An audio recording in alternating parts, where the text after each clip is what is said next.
Pronto. Oi, pessoal, agora eu tô de volta. Foi tranquilo, porque antes estavam ligando para mim, aí atrapalhou. Jackson, tô te chamando de volta. Vamos lá, podemos voltar todos agora. É,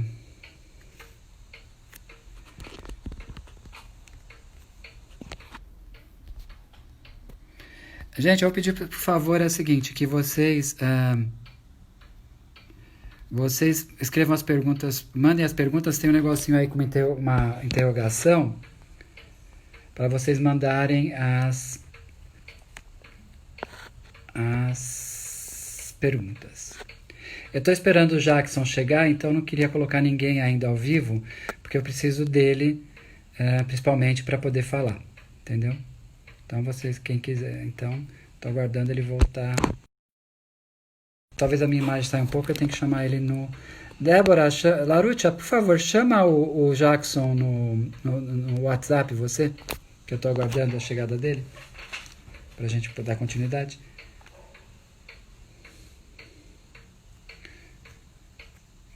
Que eu já convidei ele, mas eu não estou vendo ele. Ok.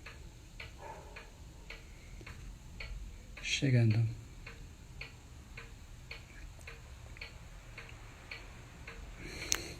Bom, gente, essa lenda da Moassara, quando ele contou, era ótima. O livro que ele estava contando, ele vai detalhar um pouco mais daqui a pouco, vai falar que esse livro trabalha com... Existem teorias, estudos que dizem que existia uma grande cidade, uma grande civilização na Amazônia. Uma cidade complexa que é onde hoje é Santarém. Santarém seria considerado a cidade mais antiga das Américas em função disso, na verdade. Ou das mais antigas. Em todo caso, é que existia uma civilização muito evoluída lá, ok? E que existia uma troca de informações entre essa civilização e os Andes, né? Os Incas. As civilizações dos Andes, né? Que os Incas são a última civilização dos Andes, na verdade, né? Você tem as anteriores, você tem os Mochicas, por exemplo, do deserto do Peru, que é uma civilização muito interessante. E todas elas têm como característica, as cerâmicas, por exemplo, toda a vida cotidiana é construída em forma de cerâmica. Tem várias exposições sobre essa. Estava contando da ligação entre a Amazônia, né, a região aí de Santarém, e os Andes, entendeu? Então, eu queria que você desse continuidade à lenda da Moassara, né, que você estava falando, que você começou a contar que tinha a É, Oacaçu, né? Então, aquela história de como é que era a cidade de Santarém, que era uma cidade muito grande e tal, não sei o quê, e a então, Moassara no meio de tudo isso, então, você já é, introduz. essa questão, né? Porque então eu sou membro da Academia de Letras e Artes de Santarém, a ALAS, e do IHGTAP, Instituto Histórico Geográfico do Tapajós. E essa literatura, esse conhecimento que é muito local aqui, é um conhecimento muito quântico. Os escritores aqui, a música, a arte de Santarém, ela é muito forte, ela é muito própria, né? Então, aí essa questão de onde vem isso, né? Que aí, quando o Pedro Teixeira chegou lá na Ocaraçu, que fica ali, quem conhece Santarém, ela fica aonde é hoje a Praça Rodrigues dos Santos, que é em frente do Mercado Modelo, aqui de Santarém. Então, ali nesse lugar, aonde tem a igreja da Matriz e logo depois tem ali hoje a Ocaraçu, então era um lugar de muita encantaria. E é até hoje ainda. Um dia nós fizemos um ritual lá com o Dada Borari, com os alemães. Foi impressionante. Todo mundo que estava lá dizia, olha, que alguma coisa a mais tem aqui. Então a Moassara, ela foi essa personagem que está descrito no livro Amazônia, Santarém, Tapajônia, do Felisbelo Jaguar Suarana, que eu ocupo o lugar da cadeira dele, a cadeira número 10. Então ele fala isso, que quem era a Moassara? Então a Moassara não era o nome de uma pessoa, era o nome de mais ou menos um cargo que uma pessoa que tinha o poder de clarividência, o poder de oráculo, ocupava aquele lugar. Então, a Moassara era um símbolo de nobreza. Um título Ela, de nobreza, porque ela, você tem nas sociedades indígenas essa questão, né, de hierarquia, de uma certa hierarquia que remete um pouco a essa nobreza de reis, de caciques, filhos de rei, o então, sacerdote. aí por esse lado, né? Aqui o Tapajós, então tem a tese da Denise Gomes, que ela fala que o Tapajós ela era uma sociedade matriarcal. Então, quem mandava? As mulheres mandavam aqui, e até hoje ainda. Se vacilar, né, a gente tem isso aqui. E a Moaçara, ela tinha esse grau, essa representação. Então, era uma representação de uma entidade. Então, ela tinha essa representação porque ela tinha esse poder de oráculo. E esse poder de clarividência, provavelmente, tudo que o Nuranda Luga Burabara ia fazer, consultava essa personagem, porque isso deve ter sido uma linhagem. Teve lá no Nepal tem lá uma menina que tem assim, tipo uma Vajrayoginia, alguma coisa assim. Então, ela tinha esse cargo, e quem seria a próxima que iria ocupar o lugar dela era a sobrinha dela, a Potira, que acabou tendo uma relação de amor com um noviço, que era um discípulo do Antônio Vieira, o Sebastião Teixeira. E aí os indígenas não permitiram mais a Potira ser empossada, ela casou com o Sebastião Teixeira, teve que vir para Alter do Chão, e em Alter do Chão os dois foram envenenados pelos índios boraris. Então, essa história, César, que eu quero estar rememorando, é porque a gente tem ainda no Tapajós uma certa ligação com esse ser ancestral, que é o poder das mulheres, porque aqui no Tapajós, as mulheres têm uma função muito forte em todos os níveis.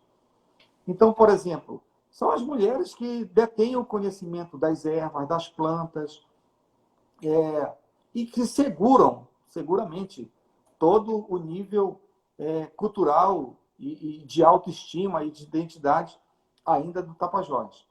Então, essa relação, que aí, aonde que eu comecei a ver essa relação, e aí comecei a adentrar com o budismo. E aí, com esse estudo da Shambhala. Então, quando eu vim para Santarém, eu era lá da UFAM, eu herdei de uma budista que ela faleceu, chamava-se Maria Castro Alves. O pai dela era Castro, a mãe era Alves, eles eram aqui de Belterra. E ela virou budista, lá em Manaus, ela foi delegada de polícia lá em Manaus. O sonho dela era aprender o amazoniano Mendes. Ela tentou várias vezes, armou mesmo de ir na casa dele e tal, mas na hora que ia fazer a operação, ele aparecia com o habeas corpus, ela nunca conseguiu prender ele. E quando ela morreu, ela pediu para me entregar. A mãe entregou toda a herança que ela tinha em relação a livros, ela tinha muita coisa do budismo. E nos livros do Shagdo Tuko, de várias linhagens do budismo, tinha um livro lá do Lama Gangchen. Eu não me interessei muito. Vim, mas eu trouxe todo o material e doei para uma biblioteca aqui de Alter do Chão. E aí, quando eu que eu conheci o Lama Gangchen, e aí, através do Lama Michel, eu comecei a perceber, a ter digamos assim, a minha cabeça de pesquisador, de cientista, que não acreditava em nada disso, começou a ter uma abertura, premonições, tipo sonhos. A Drica acabou de me dizer aqui que sonhou com cobra grande. Então, essa estrutura, né, que começou a ter essa abertura. O Krishnamurti, ele fala que esse grande dilema entre a ciência moderna e a ciência desse conhecimento, ela está nesse fato dos cientistas não acreditarem nisso. Mas quando a mente desses cientistas começa a ter abertura para isso, não tem mais volta.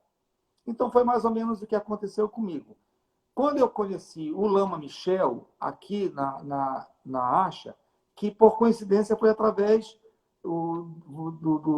de você, o César, com o Dinael, que vieram aqui me falar que ia ter a viagem e me convidaram para ir lá conversar e tal. Eu fui, trouxe o João Ricardo, que era o meu chefe do Instituto de Biodiversidade e Floresta da UFOPA, que na realidade a gente queria saber o que é isso e tal. Quem são esses caras que estão vindo na Amazônia, né? A gente tem uma responsabilidade, que a UFOPA tem uma cadeira no conselho gestor da Resex. A gente precisa saber não, o que está acontecendo ali. Então, eu fui um pouco com esse interesse, mas eu já tinha visto uma foto do Lama Michel numa revista, eu creio que era da National Geographic, uma entrevista que fizeram com ele. Ele ainda era bem novo. E eu tinha visto e eu fiquei impressionado com a reportagem, mas com uma foto dele. Ele rindo com vários monges do lado dele. E aquilo me chamou a atenção. E aí, quando você me convidou, a gente foi lá, estava o Daniel, estava a Débora, a gente foi lá no barco que vocês iam, e o Lama Michel me recebeu. A gente teve uma conversa, mas a conversa que eu tive naquele momento, eu estava meio que, não, quem são esses caras? E eu até fiz uma pergunta ali, eu perguntei, Lama Michel, mas quem é esse senhor? E como é que você tem a certeza que esse senhor realmente é um mentor seu? Aí ele falou, não, eu não sei se vocês lembram, ele disse assim, é como quando a gente encontra um grande amigo. Então, eu ter encontrado o Lama Michel, o Lama Gante, é como se eu tivesse encontrado uma pessoa que eu já conhecia.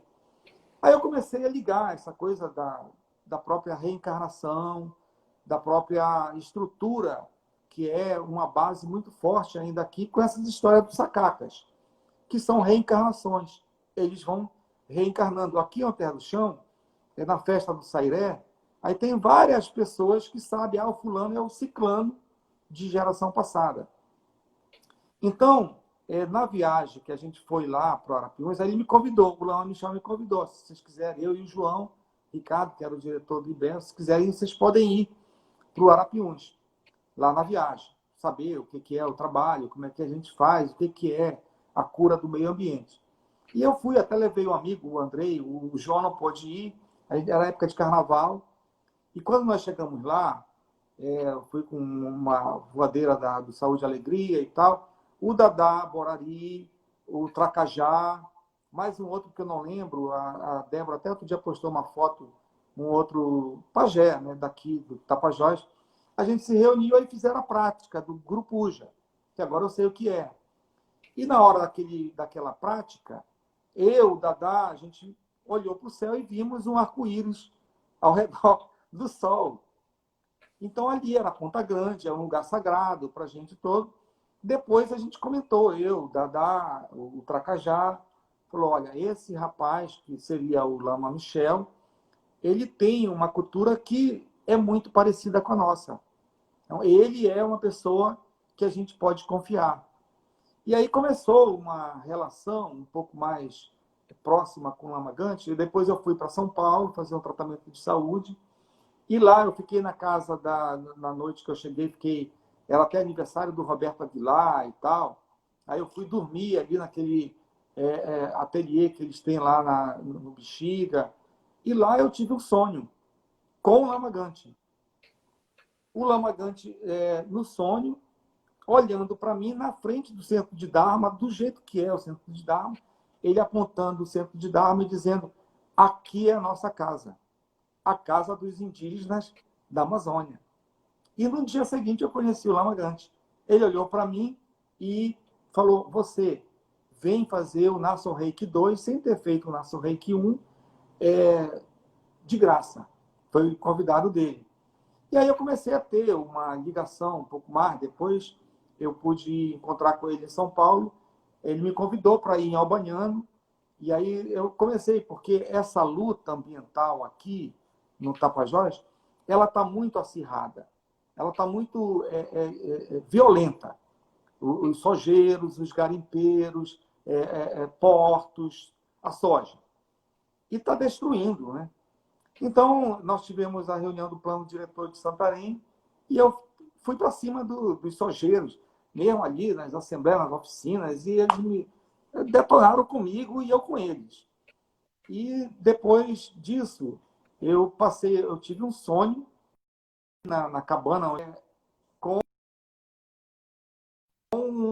foi o seguinte, nós tivemos uma assembleia, onde na assembleia tinha mais de 800 pessoas, eu defendia a não construção do porto da soja no Maicá, e os sojeiros defendiam construir o porto no Maicá. E nós ganhamos uma eleição histórica em Santarém, com mais de 700 votos a favor de não construir o porto no Maicá. E os caras da soja ficaram muito putos comigo. E eu comecei a sentir, pô, onde eu ia lá, sempre tinha alguém e tal. E aí eu tive um sonho aqui, na cabana, que o Sebastião Tapajós estava até dormindo nesse dia aqui, e eu sonhei que estavam cercando a minha casa, e eu tive que fugir. Eu tive que sair no sonho, sair correndo, e eu pulei uma cerca. Quando eu pulei a cerca, eu caí em cima de um cavalo alado. O cavalo alado voou e desceu aonde é Albaniano. Exatamente. E ali eu fiquei no sonho, lá, ali, vivendo o que é Albaniano.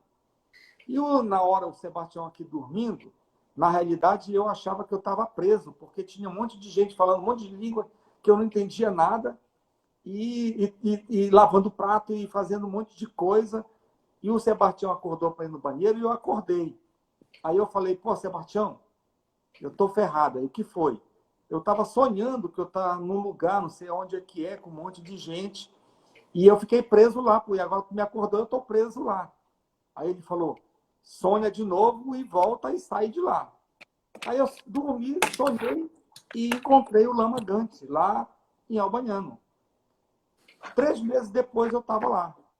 E aí todos esses nomes, Kala Chakra, Shambhala, Lama Tizonkhapa, tudo me pareceu muito familiar. E eu falei, pô, o que é isso? Aí depois, quando eu comecei a estudar mais, a gente começou a ver, olha, isso aqui, uma cariátide, é uma estatueta, é uma mulher em forma de Buda, provavelmente a Moa-Sara, né? Que devia ter já essa estrutura de meditação. Então, se os Tapajós criaram uma civilização com mais de 1000 anos de civilização, é porque eles desenvolveram um grau de sabedoria muito elevada. Então, aqui, o que o Eliarte descreve, depois que ele voltou aqui, que Santarém tinha uma capacidade de reunir 60 mil guerreiros. E aí, com toda essa estrutura de navegação e de um sistema. Então, é isso que a gente está tentando recuperar e aí tentar mostrar, porque o que a gente quer diante da situação que a gente viva? Que o Brasil e o mundo reconheça que esse mundo amazônico ele tem um nível cultural de muita elevação em relação à preservação do meio ambiente. Porque se mantinha uma sociedade com 60 mil guerreiros sem degradar nada. Então, isso significa que esse é o conhecimento que o mundo precisa para salvar não só a Amazônia, como o planeta. Então, é nesse nível que aí eu comecei a ter essa ligação com o Lama Gante. Então, o Carlos Venegas, ele perguntou agora, ele vai querer fazer um Zoom comigo, que é para saber como que essas técnicas realmente podem ajudar na questão da preservação ambiental. Então, o que é isso, né? Então, eu comecei a estudar esses conhecimentos que vêm do budismo, porque qual é a diferença disso? É que o budismo, ele se manteve, bem ou mal, e manteve linhagens puras, que eu acredito que é essa linhagem que está o Gelupa, com Lama Tsongkhapa, e aí vai a Sangha, Milarepa, Tilopa, que eu tenho estudado e tenho percebido muita sabedoria nisso aí. Qual é a diferença aqui? É que nós tivemos um embate, uma violência que foi a colonização, que foi aqui, foi em São Paulo, foi na América. Então, essa violência, ela quebrou uma estrutura de identidade. Qual era essa identidade aqui? Era uma identidade que é a identidade que está no povo Axaninca, que está nos Xipibos, que está nos Ianauá, que está nos Camaiurais, em várias outras tribos da Amazônia, que é uma forma coletiva de sobrevivência, uma forma comunal, tribal. E essa forma de relação, ela tem uma outra base de produção, que não é a produção do sistema capitalista. Ela é uma produção pautada na reciprocidade, que no budismo tem lá o Tolan. Aí, o que é a reciprocidade? Para os indígenas, os Axanincas, eles têm esse nome, Manakô. O que é o Manakô? É um processo relacional que significa dar, receber e retribuir. Então, o que é o dar? É o doar o seu trabalho à natureza. E aí você vai receber a abundância de ter trabalhado. E aí os Axanincas, eles têm um conhecimento que impressiona qualquer antropólogo, qualquer teólogo. Eles conhecem todas as plantas que tem na floresta que eles vivem. Eles têm nome para todas as plantas. Então, isso significa que eles têm uma diversidade cultural enorme. Que aí esse é o interesse que, hoje, pela biodiversidade, o Brasil não pode dispensar. Então, aqui no Tapajós, né? Então, esse conhecimento que veio das plantas, que aí foi transformando uma cultura, uma planta, em um processo de sobrevivência, no caso, a mandioca, por exemplo. Então, um exemplo que é esse resgate, mas essa vivência prática com a lenda e com a crença.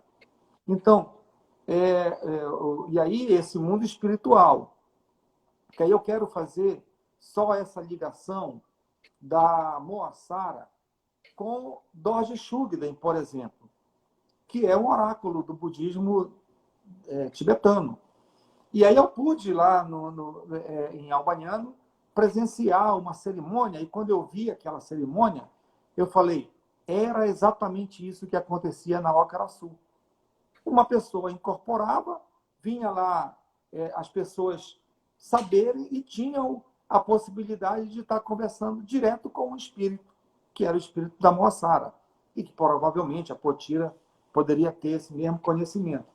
Então, é esse nível de conhecimento que a minha percepção hoje, ou o Brasil conhece isso, ou vai destruir a floresta amazônica.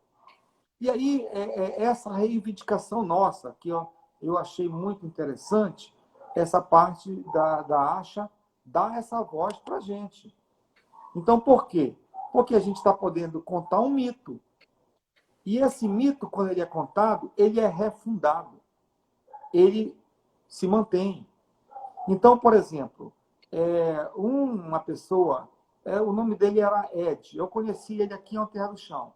Ele foi um artista do Boto Tucuxi. Aí tem o Tucuxi, o cor-de-rosa aqui e tal.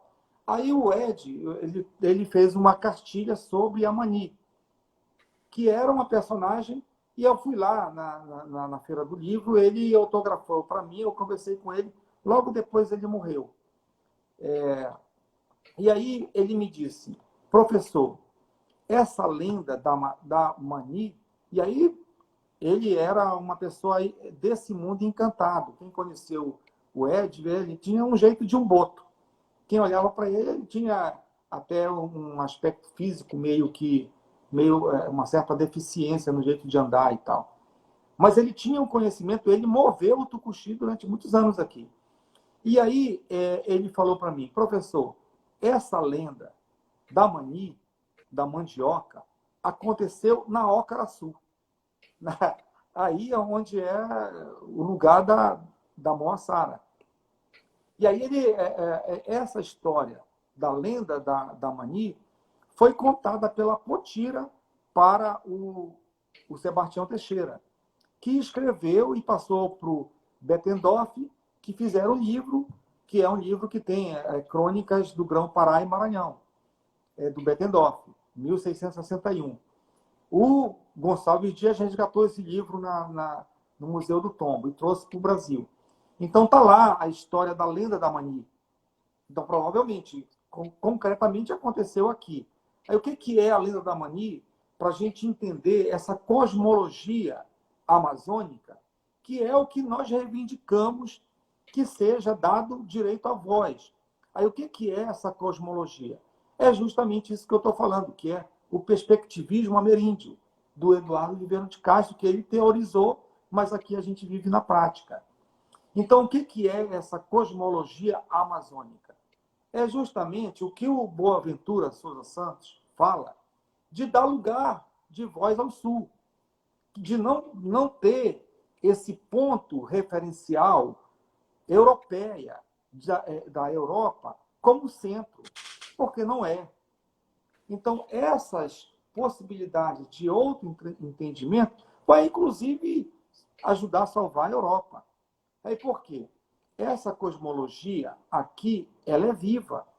E aonde que está esse vivenciar? Está na biodiversidade que foi criada, que foi trabalhada, que foi, digamos assim, como é que esses caras, os indígenas, criaram o processo de fazer a farinha, que é altamente complexo. Para fazer a farinha tem que fazer o tipiti, tem que saber separar a maniva da mandioca, senão morre. E aí foi um processo experimental que foram. O Jeremy Narby, ele conta muito isso, como é que os xamãs, eles tinham essa percepção, que é essa percepção das serpentes cósmicas, que é essa percepção desse DNA humano, desse helicoidal, que faz com que a pessoa adentrou ali tenha uma percepção muito elevada. Uma fenomenologia do tempo presente. Mas essa fenomenologia ligado com o cosmo. Então, por exemplo, a lenda da Mani. Então, existia uma personagem chamada Mara. Mara, esse era o nome que tem no budismo lá. Que era a mãe, ela foi a mãe da Mani. Então, a Mara era filha de um cacique. E o Ed me falou, isso aconteceu dentro da Ócara-Sul. E a Mara, ela se apaixonou pela lua. Então ela passava o dia dormindo e à noite ela ficava namorando a lua. Dia e noite, todo dia. E as mulheres da aldeia riam dela, porque ela era filha do cacique, muito bela, podia ter quantos maridos quisesse, não tinha nenhum problema nisso aqui.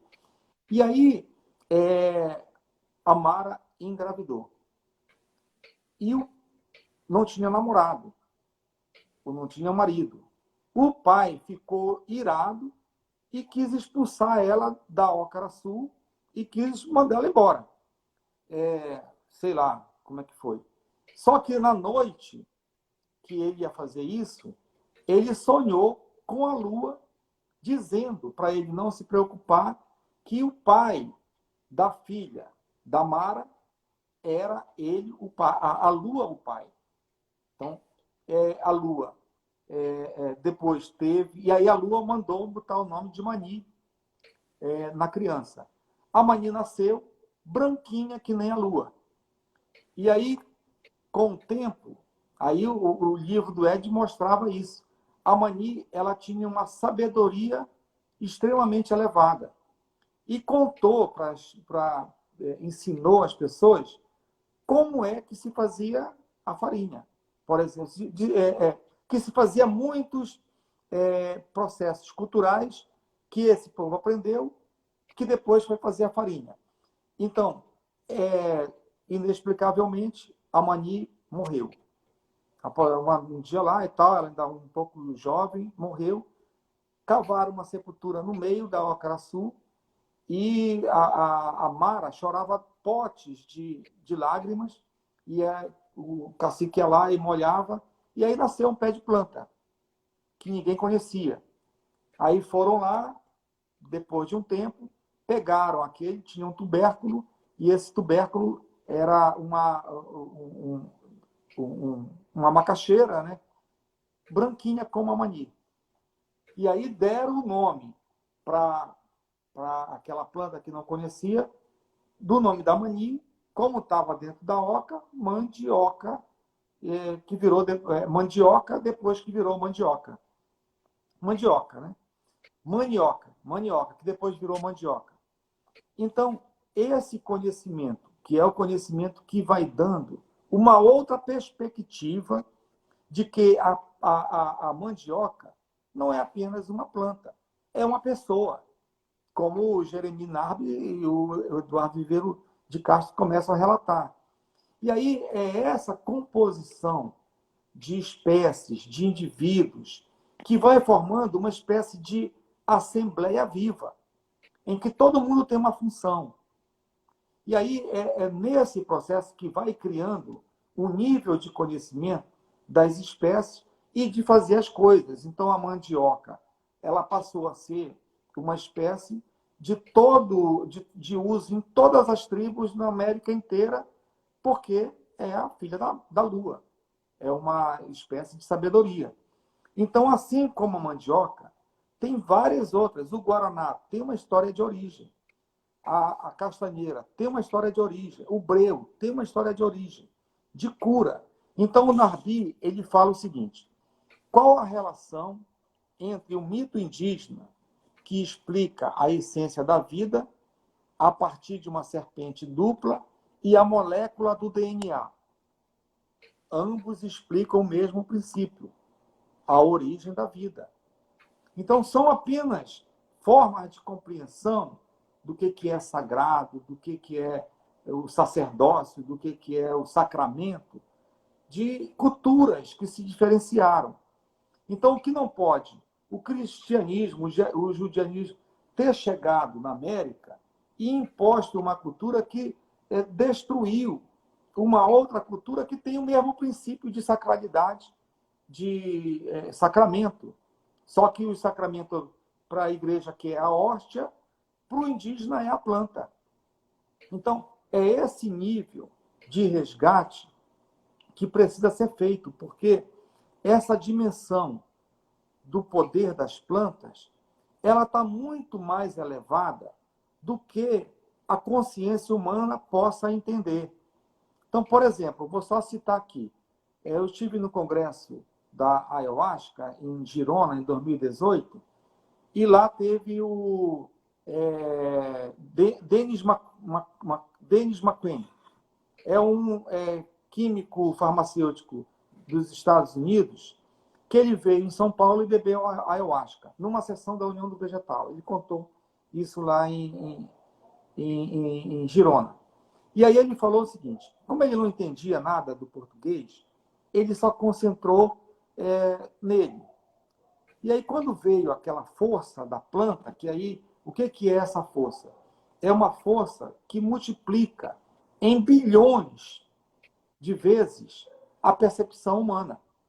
É isso que acontece quando bebe ali a ayahuasca. Você adentra, tem um livro que explica muito, muito interessante, a molécula do espírito, que fala as pesquisas científicas com a ayahuasca. E aí o Dennis McQueen falou que quando ele chegou àquela força, ele ouviu uma voz em inglês dizendo para ele: vocês, macacos, vocês brancos, não entendem de nada. E aí mostrou para ele, porque ele era um químico, um farmacêutico e tal, mostrou para ele qual é o poder de transcendência da planta, a planta mostrando para ele o que é a inteligência da Terra, a inteligência do planeta Terra, como um organismo. E aí depois ele falou que ele leu a teoria Gaia, do Lovelock, e disse: caramba, é a mesma coisa. Então é essa inteligência, dessa dimensão das plantas, que esses xamãs e esses pajés da Amazônia adentraram nesse nível.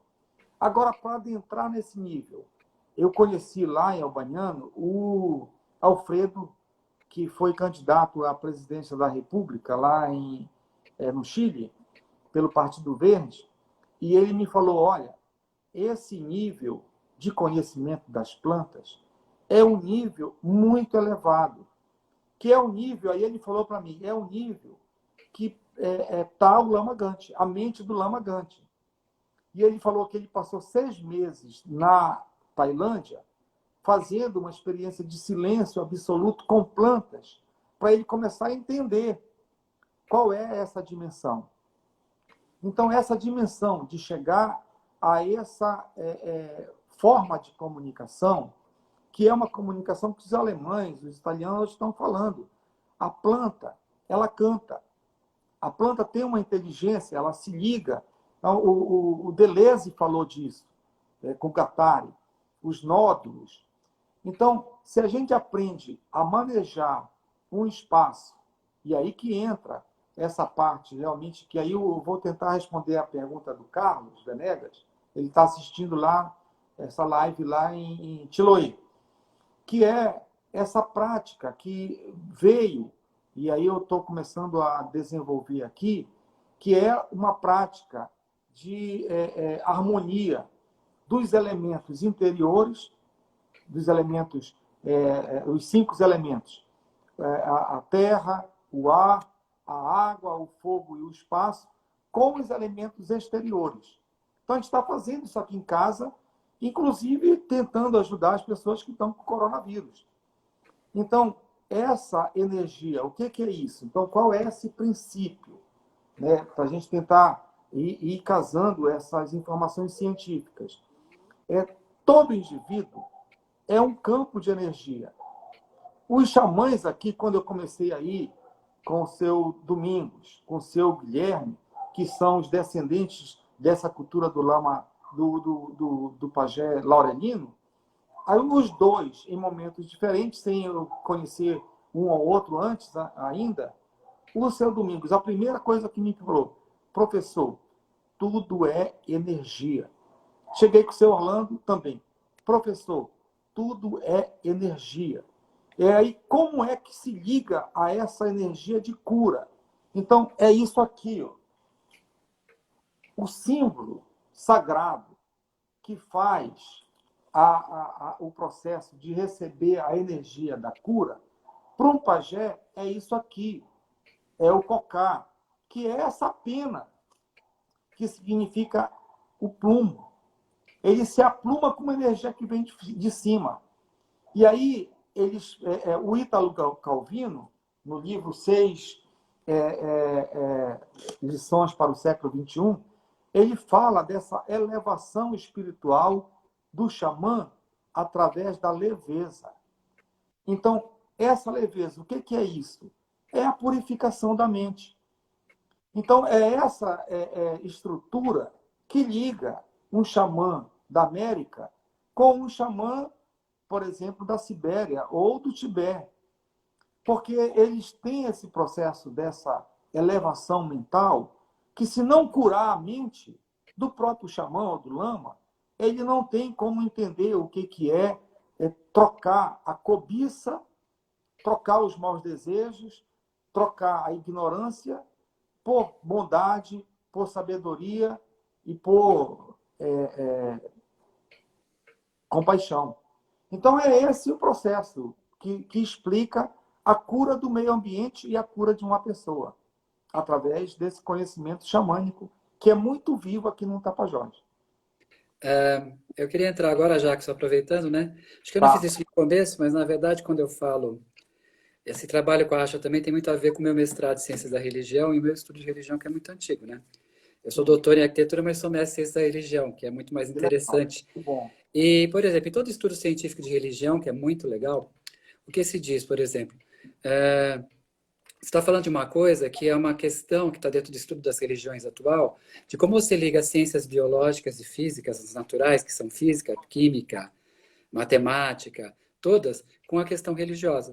Então, existe um campo de estudo que está dentro das ciências das religiões, está indo por esse lado, inclusive, como você correlaciona esse tipo de situação e tipo de conhecimento que você está colocando nesse momento. No segunda colocação que eu queria fazer, que é uma coisa que tem a ver com a ciência da religião, mas tem a ver um pouco também com uma questão de prática e das próprias viagens que a gente fez. Hum. Que a gente, quando fazia viagem, o grande resultado sempre ao final é que eu lembro que a gente entrava dentro da Amazônia, todo mundo muito ansioso, muito angustiado, parece meus alunos no final de semestre, tudo meio malucos.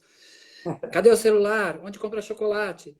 E no final da viagem, todo mundo entrava numa mente de coração, porque ela perdia todos esses anexos acessórios que não servem para nada, que a gente vive cultivando no dia a dia.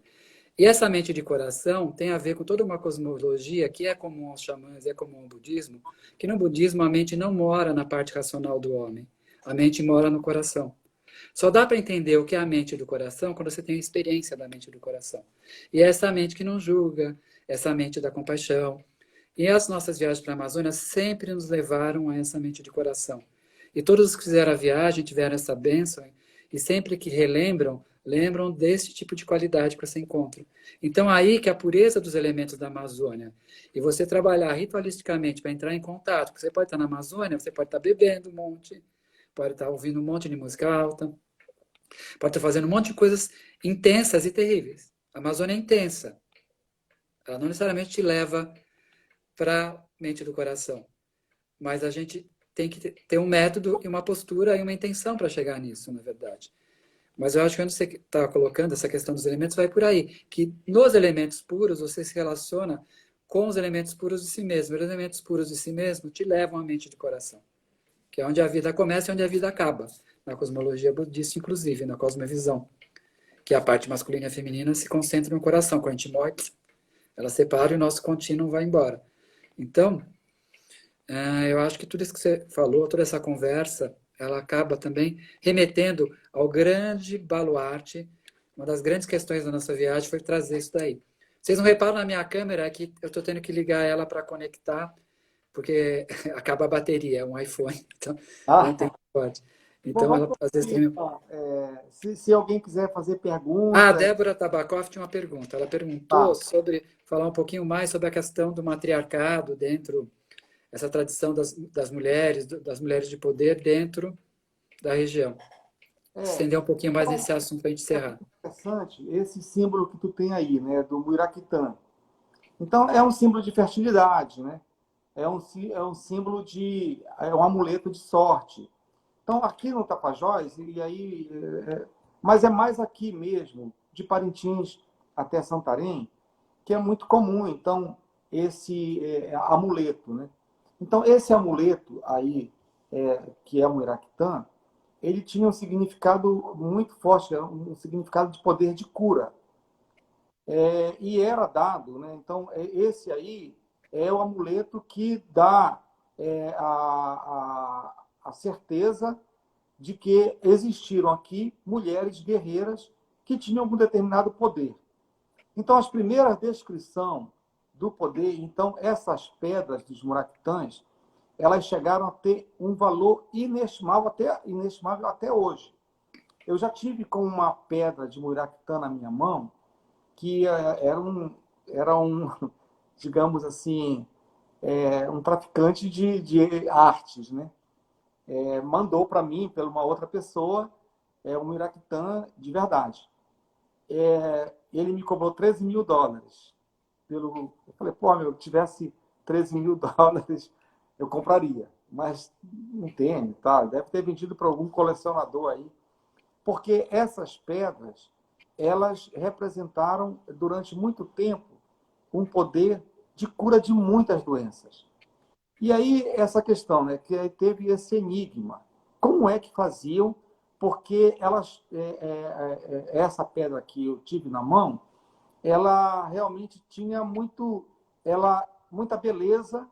E quando eu peguei na mão, assim, tem aquela sensação, epa, isso aqui tem alguma coisa a mais. Uma perfeição muito grande, de jade e tal, uma coisa assim de... E aí tem uma lenda que conta, e aí que as pedras originais, essas pedras originais existem. Elas estão em museus aí, estão em 13 museus, são 13 pedras. Que era dado que quem fazia eram as mulheres, as amazonas. E como elas faziam? Elas iam até o fundo do rio e faziam lá, pegavam um tipo de barro, alguma coisa, e quando voltavam, que saíam do rio, ele estava endurecido, e aí davam de presente para os pais das suas filhas, dos seus filhos. Né? A lenda das Amazonas era o seguinte: elas moravam na Espelho da Lua, que é um lugar que existe, é belíssimo, e um lugar de muito misticismo, muito mágico. Vale a pena um dia a Acha fazer no Nhamudá. Fica onde esse lugar? Nhamudá, bem à fronteira entre o Amazonas e o Pará. Tá. Nhamudá, uma cidade muito bela, é o Rio Nhamudá. Então, a lenda era essa, né? Que elas, na época de lua cheia, desciam da Espelho da Lua e escolhiam os mais belos guerreiros. Se aí depois de 9 luas que passavam, se nascesse um menino, ela devolvia para o pai e dava de presente o amuleto do Muraquitã. E essa lenda se espalhou, né? Essa lenda tem até hoje. Então, essa questão do matriarcal aqui, que aí a Denise Gomes estudou muito na tese dela, essa forma relacional. Então, talvez esse processo, né? Porque quando a gente começa a estudar sobre o poder das Amazonas, as Amazonas são mulheres que vieram, na realidade, da Grécia. Essa lenda. A lenda veio da Grécia. Mas é dito tem um escritor, um pintor, o Roland Steves, lá do Amazonas, ele é chileno, mas mora em Manaus, que ele fez um acompanhamento, um estudo, e aí o próprio Florestan Fernandes, na tese dele, chamada A Organização Política e Social dos Tupinambás, ele mostra tanto a vinda dos Tupinambás até a ilha de Tupinabarana, quanto ele relata a vinda de mulheres, que eram 13 mulheres, que desceram dos Incas, que desceram lá na época que os irmãos Gonçalo Pison, esqueci o nome dele, desceram, eles chegaram lá e eles estruparam as 13 mulheres, que eram as 13 mulheres do Sol, dedicada a uma divindade e tal. E essas mulheres, depois que foram estupradas, elas foram expulsas ou vieram seguidas por um xamã e se estabeleceram lá onde é Nhamudá. Que depois, quando o Orellana desceu, elas atacaram eles, porque elas já sabiam quem eram eles. Então, essa relação matriarcal da sociedade que se estabeleceu em toda essa região, ela tem muito provavelmente essa ligação com essas 13 mulheres que o Florestan Fernandes relata que saíram dos Incas e se estabeleceram aqui. E aqui, então, elas criaram uma estrutura, uma sociedade matriarcal, que quem mandava eram as mulheres. Eu acredito aqui a Terra do Chão tem muita essa força. E essa força, na realidade, a gente percebe na Lua. Então, aqui em Alter do Chão, é impressionante como a Lua manda aqui. Todo o ciclo da Lua, ela é respeitada pelos pescadores, as festas que fazem. Hoje nem tanto, mas quando eu fiz a minha tese de mestrado, eu morei aqui, eu escrevi minha tese de mestrado aqui em Alter do Chão. Então, naquela época, era muito uma vila de pescadores, uma comunidade. Eu convivi com muito, conheci Dona Luzia, conheci todo aquele povo aqui, seu Neco e tal. E era impressionante como tudo aqui era movido pela Lua. Era mais ou menos isso aí, da resposta da Débora. Nossa, respostíssima. Estamos já planejando uma próxima viagem. Isso aí. Mas tem que ser, acho que tem que ser no começo do ano, né? Que é quando eu já enchi um pouco o rio, né? A Asha, Lama Michel, Lama Caroline, são muito bem-vindos aqui. E eu vi as fotos do Lama Gante sendo recebido pelo pessoal do Sairé. Então, essa estrutura, né, que eu acho que tem muito a ver com essa questão matriarcal, que é muito interessante falar, essa mente-coração. Então, essa mente-coração, ela tem uma relação tanto das mulheres, que eu acho que tem uma relação muito forte com o coração, mas com as crianças. Então, a festa do Sairé que nós temos aqui, ela em geral acontece em setembro, mas esse ano, com o coronavírus, ninguém sabe quando vai ser, ela tem uma relação muito grande com as crianças. Então, essa percepção do que é a criança para o mundo indígena. A criança é uma canção, é o espírito de uma canção. Isso tem um antropólogo, Toby, que ele escreveu isso lá com os Yanomamis. E a palavra sairé é uma palavra turuia, que significa alegria. Então, essa palavra turuia, o significado mais profundo dela é salve tu, salve a criança que está em ti. Então, é essa abertura para o coração que cada um tem que saber que o que está salvando a criança que está em ti. Então, essa força, né, do matriarcado, essa força da lua, essa força da natureza, que é o rio. O rio tá. Eu tinha uma pergunta que tu fez, que eu acho que eu não respondi, dos lugares sagrados. Então, Ah, tinha uma última, que acho que a gente tem uns 5 minutos. É assim, se você estivesse dormindo e estivesse dentro do sonho da pandemia, quando você acordasse, que mundo você queria estar sonhando que existiria? o mundo das Amazonas. O mundo do sonho das Amazonas. Que aí eu vou contar rapidamente. Então, eu fiz o Caminho de Santiago em 2007, um pedaço, 15 dias viajando. E lá, no caminho, eu tive depois de 3 dias de caminhada, meu amigo, do Caminho de Santiago, não tem cristão que diga que está inteiraço. É muito pauleira, né? É uma descida, Roncesvalles e tal, estava nevando. E aí eu fiz com 5 amigos que eu conheci no caminho. E no terceiro dia, a minha bota, eu tinha comprado um número um pouco maior, mas o pé vai. E em 3 dias o teu pé está acabado. E eu cheguei numa estátua de Nossa Senhora da Conceição, que um japonês lá, que era devoto de Nossa Senhora, ele fazendo o caminho, teve um ataque do coração, morreu. A família mandou fazer a estátua lá. E aí eu, muito cansado, muita dor no pé, aquela coisa, eu olhei para cima e, Nossa Senhora, o que eu estou fazendo aqui? Aí veio uma pergunta, que foi mais ou menos assim, você chegou até aqui, você tem direito a um pedido. Aí eu olhei para a estátua, o sol se abriu, foi uma coisa muito interessante, essa coisa da transcendência. E aí eu olhei e fiz a pergunta, Nossa Senhora, ajude-nos a salvar a Amazônia. Então, depois eu tive um sonho com Nossa Senhora, num templo budista, lá em Sevilha, próximo de Sevilha. E o sonho foi um xamã me guiando. Eu tive 3 noites seguidas, o sonho, a sequência do sonho, e Nossa Senhora mostrando tudo o que estava acontecendo, todas essas coisas de maremoto, a Amazônia pegando fogo, a pandemia, essas coisas todas. E aí, mas Nossa Senhora, qual é a causa? A ganância humana. E aí, como que a gente vai salvar a Amazônia com essa ganância, essa cobiça toda? Aí, a articulação dos conhecimentos. O xamã me falava. Então, o que eu acho que uma coisa que eu mais quero? Que a gente consiga articular os conhecimentos. É o que o Edgar Morin fala.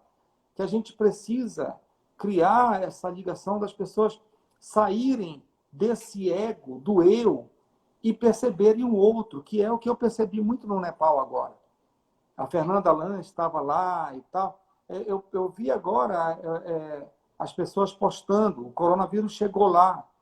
Então, não está atingindo tanto, porque o que as pessoas lá percebem não sou eu primeiro, é o outro.